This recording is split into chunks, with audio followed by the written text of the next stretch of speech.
Just hearing the name Oak Island brings a strange thrill. It's been over 228 years, but people are still asking the same question. Dude, what's the real secret? What's hidden down there? And today, literally an hour ago, an update has shaken the entire internet. Imagine the scene. Around 2 a.m., researchers near the garden shaft sound an emergency alert.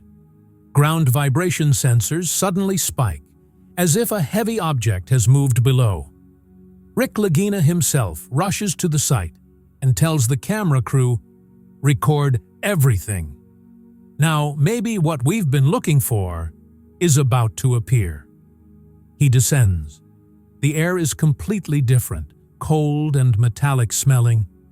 As the torchlight advances, a glow appears on the walls, as if someone polished and hid something here thousands of years ago. Suddenly, a narrow passage is found, at the end of which is a perfectly cut stone block. Dr. Spooner exclaims in shock, "This can't be natural. This is the signature of some civilization." Then comes the real twist. A chamber is detected behind the block, which exhibits an unusual heat signature, as if some machine or metallic object inside is still warm. And the biggest thing? A team member said, "If this is what I think it is, history is about to change forever." And listen, 70% of people watch the video, but don't subscribe. Seriously, brother, if you want to know the real truth about Oak Island, all it takes is a second.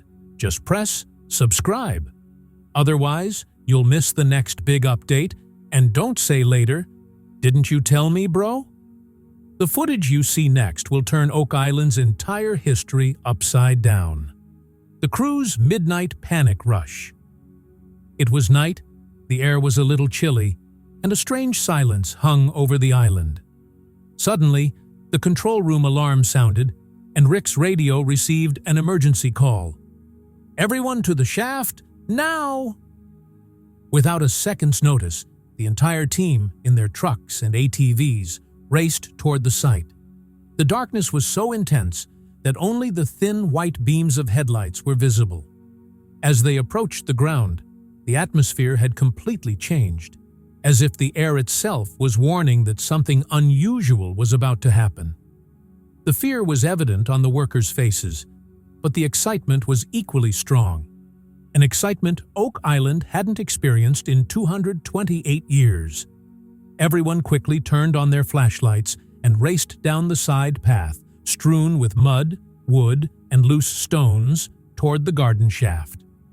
Rick and Marty were both practically running toward the shaft, saying to each other, "Whatever this is, it's big."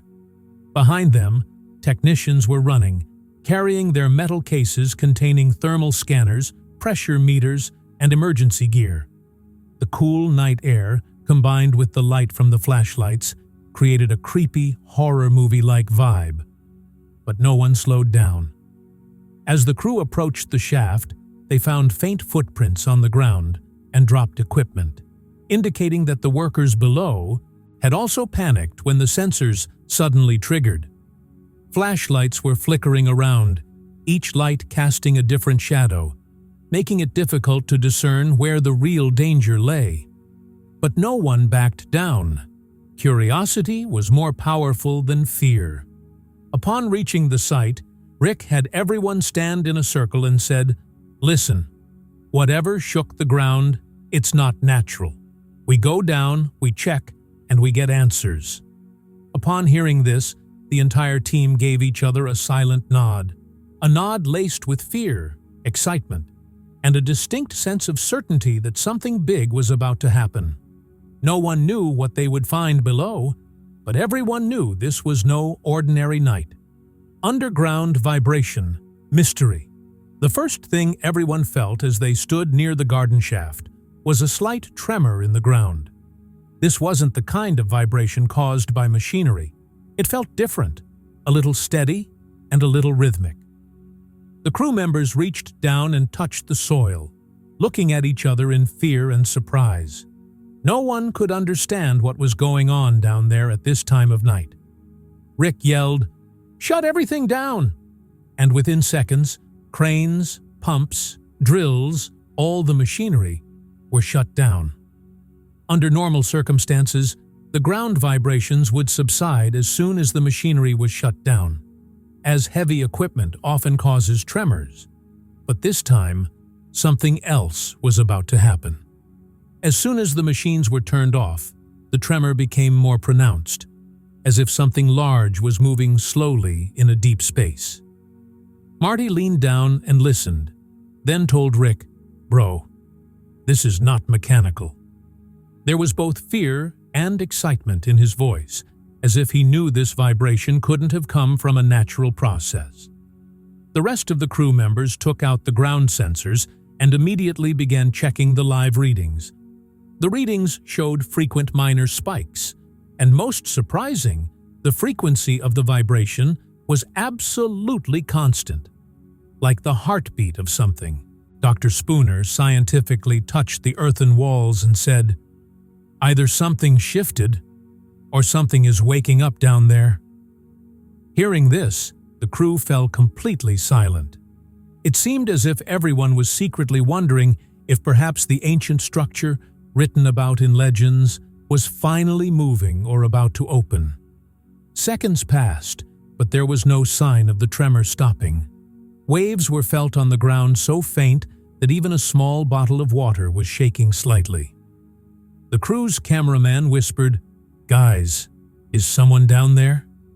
And at that moment, everyone realized that this vibration might not just be a tremor.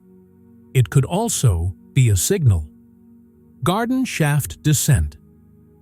The atmosphere suddenly changed as they stood at the garden shaft door. A strong wind was blowing above, but inside the shaft, it was so silent that it felt as if someone had held the air still. Rick put on the harness first, Marty followed, and Spooner was already ready, tightening his gloves. As the elevator cage locked for descent, a strange mix of fear, excitement, and a sense of no turning back now appeared on all three of their faces. The elevator began to descend, and within seconds, the light above dimmed. Every small jolt of the metal cage resonated, making it feel as if the whole world was closing in around them. As the depth increased, a distinct smell suddenly filled the air, a metallic odor, like a heavy scent of iron and wet earth. Rick whispered, "You smell that? That's new. That wasn't here last week." As they descended a few feet, the air in the shaft suddenly grew cold. So cold that Marty rubbed his hands and said, "Dude, is someone running AC down here?" Spooner tried to laugh, but even his voice trembled slightly. The sudden chill in the air meant there must be a hidden opening or underground chamber that had just opened. This was the hint the team had been waiting for years. As they descended near the walls, their flashlights fell on old timber beams, some of which appeared dangerously bent. But the real scare came when a fresh crack appeared on one beam, as if something heavy had slid downward. Spooner immediately spoke up. "This is not natural settling. Something moved." There was a moment of dead silence in the elevator cage. As the cage finally approached the bottom platform, the air from below grew even colder, and the metallic smell grew stronger. As soon as the flashlights fall on the ground, it becomes clear that the soil has been disturbed, as if someone had just dragged something underneath. Opening the cage door, Rick simply says, "Whatever happened under this shaft happened recently, and we're about to see it." The first thing that stopped the team as they stepped down into the garden shaft was the non-stop beeping of the sensors. The technician picked up a handheld display and showed it to Rick. The screen clearly read, "New cavity detected." This meant that a void had suddenly formed somewhere in the ground. Spooner immediately removed the soil with his hand, checked the sample, and said, "The soil is fresh. It shifted a little earlier." Hearing this, both Rick and Marty were shocked, as no digging had taken place there in the previous 24 hours. As the crew's lights fell on the left wall, a strange opening was revealed. Previously, this area was filled with completely solid soil, but now a small arch-like shape had formed there. Sensors confirmed that this was not a natural collapse, but the beginning of a proper tunnel. A map was immediately pulled up, and everyone saw that there was never a tunnel mark at this location in any historical or modern record. Rick softly said, "If this tunnel wasn't made by us, then who made it?" Workers removed the soil by hand, and then with small tools, and within minutes, the opening was cleared to about 4 feet. The tunnel was so smooth that it looked as if someone had deliberately carved it. A light, cool breeze wafted from inside, the same breeze that comes from a deep underground structure. Marty shone a flashlight and said, "Guys, this is big. This tunnel really goes somewhere." As the tunnel cleared, the walls became clearly visible, and that was the moment that stunned the entire team. The walls had perfectly straight lines, so perfect they looked like 21st century laser cuts. Spooner took off his gloves, placed his hand on the wall, and immediately said, "These are tool marks, but not from the 1600s or 1700s. This technology didn't exist back then." Burn marks were also visible in some places, as if intense heat or some kind of torch-like tool had been used on the wall. Rick examined a section of the wall carefully and said, "Look at this, not even a millimeter off." The area was so symmetrical that even Marty was speechless.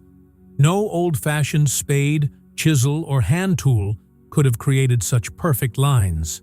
The crew's cameraman was continuously recording, and his voice was quietly captured. "Guys, are you saying someone used advanced tools down here hundreds of years ago?" Spooner simply replied, "Either advanced tools or advanced people." The tunnel walls had small indentations with uniform spacing, as if some unknown device had applied pressure every few inches. This technique is used in modern engineering for rock stabilization, but no such setup was available centuries ago. Marty struck one point lightly with a hammer. The sound wasn't hollow at all, but rather like refined chisel work. It was clear it wasn't made randomly. The tunnel appeared to go down about 12 feet, and beyond that, the darkness was so dense that even a flashlight couldn't fully penetrate. A subtle vibration in the airflow was also felt, as if there was a hidden chamber somewhere ahead. Rick turned back and said to the team, "Whatever we were thinking, it's more complicated than that." Judging by the markings and burn signs on the walls, it seemed the tunnel wasn't centuries old. It could be even more ancient or sophisticated. The thought itself was so unsettling that the crew couldn't quite compose themselves. Each mark told a new story, and each story left a single question. If we didn't build this tunnel, then who did? And with what technology? Moving slowly inside the tunnel, the crew suddenly felt as if the darkness ahead was concealing a large object. As the flashlight beam hit the corner of the wall, a heavy shadow emerged, and within seconds, the entire structure became visible. The crew's steps stopped. Before them stood a massive stone block, so precisely cut, so perfectly shaped that at first glance, anyone would say, "This can't be natural." Rick raised the torch, and the entire block bathed in light. Its edges were razor-sharp, and every corner appeared perfectly aligned with 6-inch precision. Dr. Spooner reached out and touched the block. The surface was surprisingly smooth. No dirt, no erosion, no natural wear and tear. Spooner leaned in close and checked its corner measurements, and his eyes were filled with confusion and shock. He spoke slowly and clearly. "Nature doesn't do this. Hearing this line, the crew fell completely silent. It felt as if someone had blocked the entire tunnel's air. This block displayed a craftsmanship that was not only rare, but could reverse historical timelines. The block was approximately 7 feet high, 4 feet wide, and had an unknown depth. Faint parallel lines were visible on the surface, as if it had been shaped by an advanced cutting tool or machine. Marty jokingly tapped it lightly, but the sound was completely unnatural. A hollow, metallic echo, unlike any normal stone. Then Spooner made another shocking remark. "This is not from the collapse. Someone placed it here intentionally." Rick immediately instructed the crew to bring in a thermal camera to check what was behind the block. The technician set up the device and turned on the thermal screen, and the image that appeared on the screen literally made everyone's heart stop for a beat. Just behind the block, an oval-shaped cavity was clearly visible, a chamber about 10 to 12 feet long, with a heat signature completely different from the rest of the tunnel. Most shockingly, a distinct bright orange-red spot glowed in the center of the chamber, like a warm object. This temperature seemed as if some metallic object was still holding heat. The air inside the tunnel had been cold for centuries, so where was this heat coming from? Marty searched and asked, "Is someone down there?" But Spooner, observing the screen, replied, "No, this is not a person. This is an object." The heat signature pattern was steady, meaning it didn't indicate anything biological. Rick spoke tensely. "Is this a device? Or a sealed chest in which metal is reacting?" The crew's faces slowly began to realize, how could something built centuries ago still produce heat? The technician zoomed in, and the chamber's outline became even clearer. Smooth walls, an almost perfect oval shape, and that glowing hot spot in the middle. Such a structure was impossible in a medieval mine or pirate tunnel. Whoever built this had engineering skills we don't associate with the 1600s or 1700s, Spooner said. The flashlights returned to the stone block, and it no longer looked like just an obstacle. It looked like a gate, deliberately placed there to prevent the chamber's truth from escaping. And the warmth, that was the real mystery. Rick glanced at the thermal screen one last time and said, "We're not just looking at a tunnel. We're looking at evidence of something alive, or active, beneath Oak Island." As preparations began to remove the stone block, the entire atmosphere suddenly changed. As the crew set up heavy pry tools, hydraulic pushers, and wedges, the lights throughout the tunnel began to dim strangely. At first, it seemed like a generator issue, but the technician immediately confirmed, "Power is stable. Lights shouldn't flicker." Hearing this, a slight look of fear appeared on everyone's faces. The lights on Oak Island had never dimmed so suddenly during use, especially inside the tunnel. As the tools began to press the block, the first push was normal. But within the next second, the hydraulic tool stopped working, as if someone had applied force from within and jammed it. The crew tensed, as such a jam occurs when the object in front is very dense or extremely tightly placed. Rick himself stepped forward and adjusted the tool, but the result was the same. He said softly, "It's resisting, like it doesn't want to move." Spooner placed his hand on the wall and felt the air in the tunnel suddenly become colder, along with a slight vibration around the block, an almost heartbeat-like pulse. Marty laughed timidly and said, "Bro, don't tell me this thing is alive." But no one laughed. The tension had reached its peak. The lights began to flicker. With each flicker, the entire team paused for a second, as if afraid the next moment would plunge them into complete darkness. The cameras also began to record static noise, as if there was a disturbance in the air. Rick took a deep breath and said, "No turning back. Push again. This block will open." On the third attempt, when the tools were applied to maximum pressure, the block made a very faint tap sound, and then slowly began to move from its place. The sound sent shivers down everyone's spine. It was as if a door sealed for centuries was finally allowing itself to open. The block was moving back millimeter by millimeter, and with each movement, metallic dust began to spread into the air. A few seconds later, the block tilted slightly, and at that very moment, a strong gust of wind suddenly gushed from inside. The air was completely different, cold, but with a metallic tinge, as if centuries-old air was finally escaping. The crew instinctively covered their faces, but their eyes stared into the darkness opening behind the block. This wasn't just a tunnel anymore. It was a hidden world. As soon as the opening became clear, Rick shone a flashlight inside, and what they saw literally froze everyone. Faint golden reflections bounced off the chamber walls, as if a shiny object was reflecting light. Slowly, the dust began to settle, and a metallic box appeared in the center of the chamber. The box was half buried in the soil, but its upper surface was clearly visible. Smooth, dark gold tone, and some engravings on the edges. It looked so ancient, as if it were a sacred relic from a lost civilization. A faint warmth was also visible on the surface. The thermal scan readings were correct. The box was actually still warm.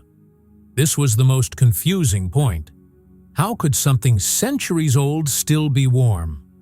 Marty zooms in with a flashlight and whispers, "Guys, this is no ordinary chest." Spooner observes him and says, "This is engineered. This is not pirate work. This is something far older." The air in the chamber felt thick and charged, as if some energy was trapped. Rick slowly steps inside and, moving toward the box, says, "Whatever is in this box, history is about to change." Flashlights were fixed on the metallic box, and the entire crew was lost in the thought that perhaps Oak Island's greatest secret, the greatest secret, was now before their eyes. Upon entering the chamber, the first thing we noticed was the mysterious metallic box. At first glance, it resembled an old treasure chest, but as soon as the flashlight shone directly on it, the box's true identity was revealed. Its surface was dull red, and, strangely, there was no rust at all. No metal survives for years in Oak Island's humid tunnels, but this box appeared almost untouched. Rick put on gloves and touched the edge of the box and immediately recoiled, as the metal felt slightly warm. How an object kept in such an old, sealed space could still be warm was baffling. The surface was smooth, but faint, deep engravings were etched into the corners. As the flashlight's angle changed, the symbols became clearly visible. They resembled Templar crosses, but appeared even older. Spooner leaned closer to observe the symbols and said in a calm voice, "These aren't pirate markings. These are much older and more advanced carvings." The crew fell silent for a few seconds, as the connection between Oak Island and the Templar Knights had always been a rumor. But the engravings on this box proved that perhaps the legend wasn't just a story, but reality. The depth and precision of the engravings made it seem as if they were made with some advanced tool. The technician immediately pulled out a portable AI scanner and began high-resolution mapping of the box's surface. As the 3D model began to appear on the screen, many startling details began to emerge. The engravings were not just on the top, but in a continuous pattern across the entire box, like an ancient coded message. Rick whispered, "This box isn't just storage. It was made with a purpose."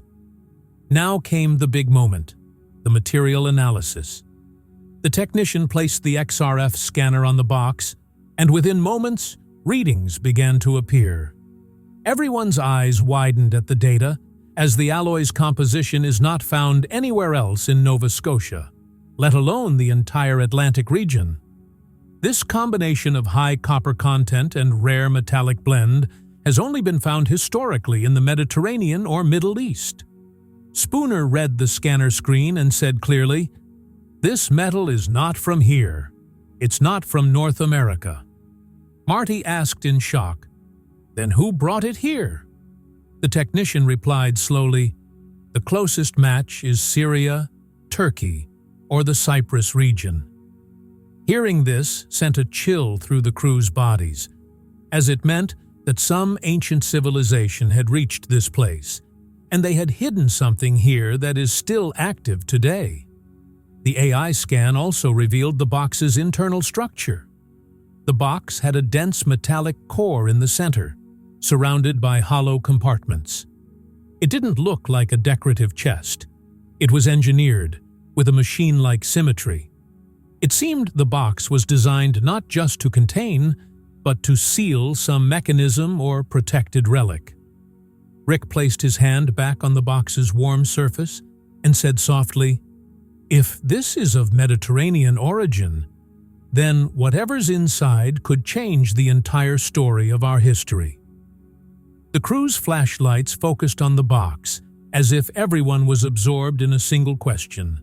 How did this box get here? Who made it? And an even bigger question, what's inside? Now, the mystery of Oak Island wasn't just a story of gold treasure. It had become a sign that perhaps the island held traces of history's most ancient, most hidden civilization. And that warm box was the first door to that secret. The crew was still recovering from the shock of the discovery of the metallic box when the technician's sensor unit suddenly began displaying another strange reading. The screen showed continuous spikes, coming from a part of the back wall of the chamber where no opening was visible. Rick went closer and placed his hand on the wall and listened. The sound was completely hollow, as if there was empty space inside. Spooner immediately activated the ground-penetrating scanner, and within seconds, the outline of a long, narrow passage clearly appeared on the screen. The scanner's depth reading sent shivers down everyone's spine.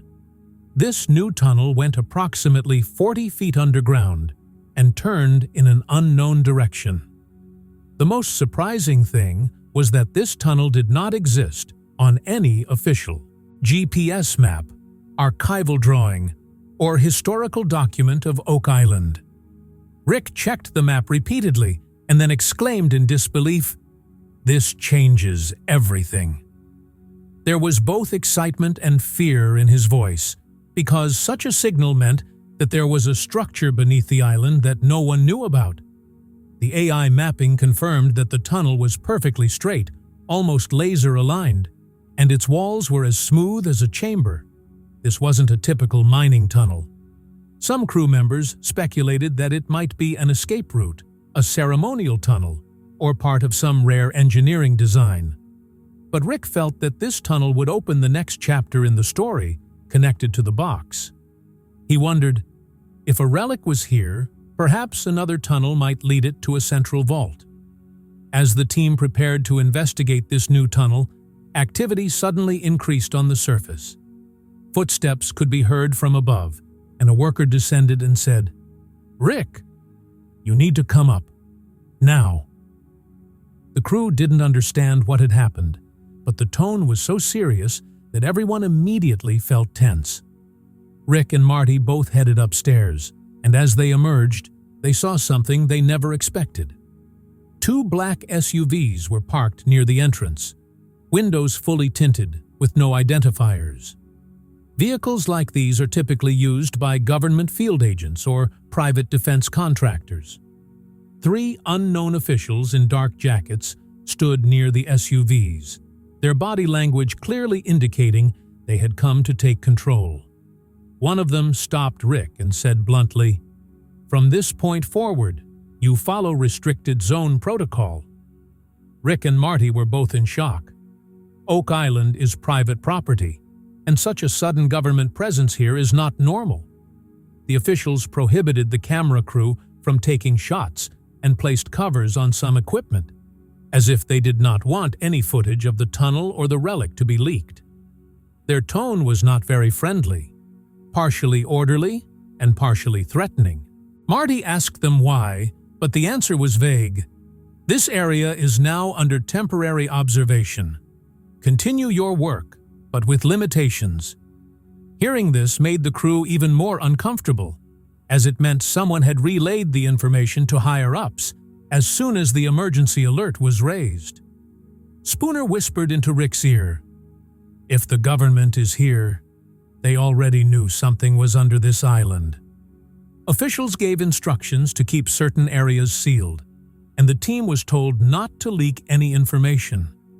Rick was visibly frustrated, but he knew a confrontation would achieve nothing. He simply said, "We've been here for years. We're not stopping now." The officials looked at each other, but no one gave a direct answer. Their presence itself was a warning. The crew went back down, but the atmosphere had completely changed. There had been the thrill of mystery, but now there was a heavy pressure on that mystery, as if some powerful force didn't want the real truth about Oak Island to ever come out. Rick shone his flashlight toward the chamber one last time and said softly, "If they're here, that means we're even closer to the truth." The investigation of the chamber was still underway when suddenly a red alert flashed on the camera crew's main monitor. "File error, corrupted footage." Rick and Marty rushed to the screen, but the crucial part had suddenly glitched and disappeared. It seemed as if someone had intentionally wiped that segment of footage. The crew panicked, checking the recordings around, but the corruption was only in the part where the metallic box and the second tunnel were clearly visible. Rick said in a shaky voice, "This doesn't make sense. We just shot." Spooner was also confused, but there was a distinct fear on his face, as if he believed this was no coincidence. Marty watched the remaining footage in fast forward, and where the corruption begins, a faint mechanical hum was heard in the background. No one could tell whether the sound was coming from the box or the tunnel. The crew's mood suddenly became emotional. The box's markings, its warmth, the hidden tunnel, the government's arrival just a short while ago, all of this made it seem as if the team was standing right in front of a monumental historical truth. Rick's voice was heavy as he said, "If this is the real Templar Vault, then world history will literally be rewritten." Hearing his words, the entire team fell silent for a few seconds, because that thought was both the most terrifying and the most exciting. The lights flickered slightly again, and the air in the tunnel grew even colder. It was as if Oak Island itself was warning that what lay ahead wasn't just treasure. It was something much bigger. The camera slowly panned out of the chamber, and the narrator's deep voice was heard. "Is Oak Island finally solved? Or is the real story just beginning?"